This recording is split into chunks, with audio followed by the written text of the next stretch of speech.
এইবার তো আমার সঙ্গে মেয়েদেরকে গাইতেই হবে। গাইবে তো?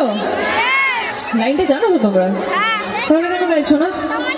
আমি তো ভেবেছিলাম আমাকে গানটা স্টপ করে দিতে হবে, তোমরা গাইবে। চলো জাস্ট দুটো লাইন। যতই ঘুরে